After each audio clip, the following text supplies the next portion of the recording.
Hello there, Star Wars fans. Star Wars has officially broken new ground. We have gone somewhere that we've never gone before, and I think that's for the better.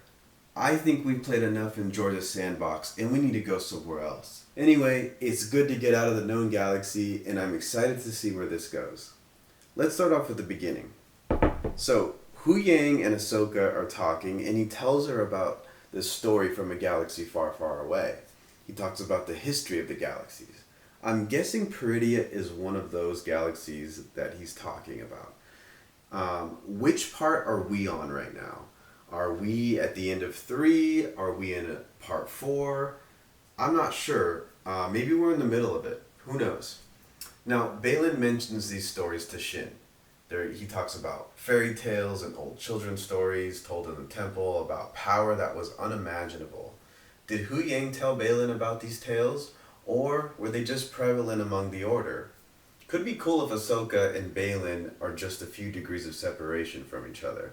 But it could be just that those stories were tossed around, so if you were part of the Academy, you heard about it. Could be nothing, but I just think that would be cool if they did have a connection. Now, as Baylan mentions to Shin, there's the rise and fall of the Jedi Temple and the Empire, and he talks about these stories and how they go on and on forever and ever and ever. Now, Baylan wants to put a stop to this, but why? Maybe he's trying to find the world between worlds and go back to an important event and put a stop to it. Or maybe he senses something powerful, an entity of sorts that is powerful and dark, like possibly the Abeloth. Now, if you don't know, the Abeloth is one of the Celestials, like the Father, the Daughter, and the Son. But she's technically the Mother. And she could be around here somewhere because, as we know from the Legends novels, or maybe you don't know from the Legends novels, she's from a deep part of the unknown regions, which is where we're at now. Now, whatever he's looking to put a stop to, I think the Force will have an answer to. Because you can't stop the will of the Force just because you think it sucks. Sorry, Baylan. But to quote our old buddy Han Solo, that's not how the Force works. The Force will always ebb and flow through the light and dark. That's just the nature of it. It's in constant yin and yang. Now, moving on to the Night Sisters. They're alive, they're here on Peridia, and possibly where they went into exile during the reign of the Empire. Now, we know the Empire bombed Dathomir during that time of their reign, and this place kind of reminds me of like the Jedi ruins from Jeddah that we saw in Rogue One. They have a deep connection to this place, it looks like, the Night Sisters. Like it's been here for a long time. Could it be where they get their source of power? Now, speaking of Thrawn, this was a big entrance, and it was fitting for him. That army is for sure zombified. Like, this is an undead army, for sure. And most likely created by some of the Night Sister magic, like they did with Marok. They look creepy, but also super cool. And there's also something about Enoch. I'm keeping my eye on him.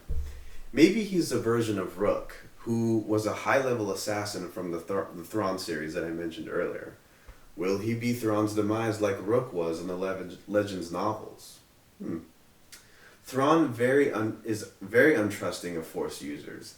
Thinks they're flawed, probably because of his observation of the fall of the Jedi and the fall of the Emperor and Vader as well. He and Baylan share the sentiment, but ironically, Thrawn feels that same way about him. Also, Baylan was a war general in the Clone Wars, apparently. I think Thrawn sees Baylan as expendable when he tells Morgan Elsbeth, basically, that they can all get stranded there, talking about Sabine, Baylan, and Shin for all he cares, after letting Sabine go and honoring the deal to let her find Ezra. Now, looking at Thrawn's ship, Thrawn's ship was awesome. You can tell it took a long time to rebuild that thing. Love the gold-plated parts, gives a steampunk vibe to both the ship and the ring. Maybe the gold has something to do with the hyperspace component. Like maybe it acts as a better heat conductor and is able to withstand high temperatures. Don't know, but I really like the look of it for sure. It's also super dark with the whole ring around Peridia made out of dead Purgle remains. I mean, it makes sense how they couldn't get back to the known galaxy, but What does that mean for Ahsoka and her group of Purgle? I don't know. Now, going to Sabine, we keep seeing her toying with the Force, but it falls flat each time. Either she is not Force sensitive, or they're building this up, so that way she does use it in a pivotal way by the end. Now, I really enjoyed the action scene of her defending herself against those red bandits. Her interaction with those little turtle guys was super cool, and very reminiscent of Leia and the Ewoks in Episode 6 of Return of the Jedi, which would make sense since this is Episode 6 of the Ahsoka series. Now, let's get to Ezra. He's here. I mean, he's really here. But now he's a nomad, I guess, who just adjusted to the way of life of these turtle guys. I didn't get the sense that he cared much about the Force or being a Jedi anymore. I don't know if you guys felt that. Let me know if you did. I could be wrong, but it just didn't have enough time to understand that part of him just yet. Maybe we'll figure that out in the next episode. Now, the Ezra actor looks like what I think he would look like at this time, so that's great.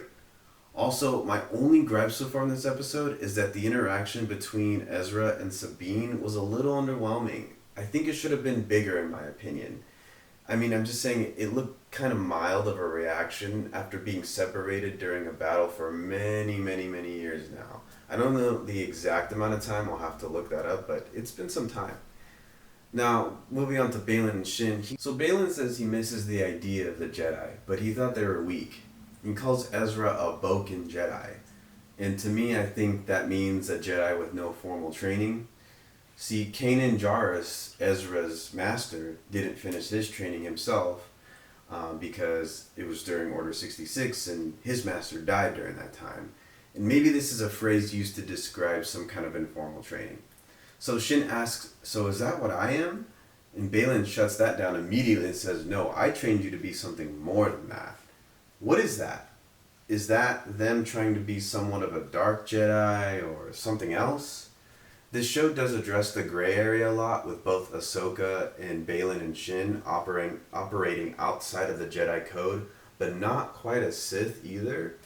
Tapping into both those sides. Really interesting. I'm really enjoying the depth of Baylan and Shin right now. They feel authentically Star Wars. I hope to get more backstory on him in this series, or later on at some point. It's just super unfortunate that he passed, and we won't get to see him on screen anymore in the future. So, R.I.P. Ray Stevenson, you did a great job on this.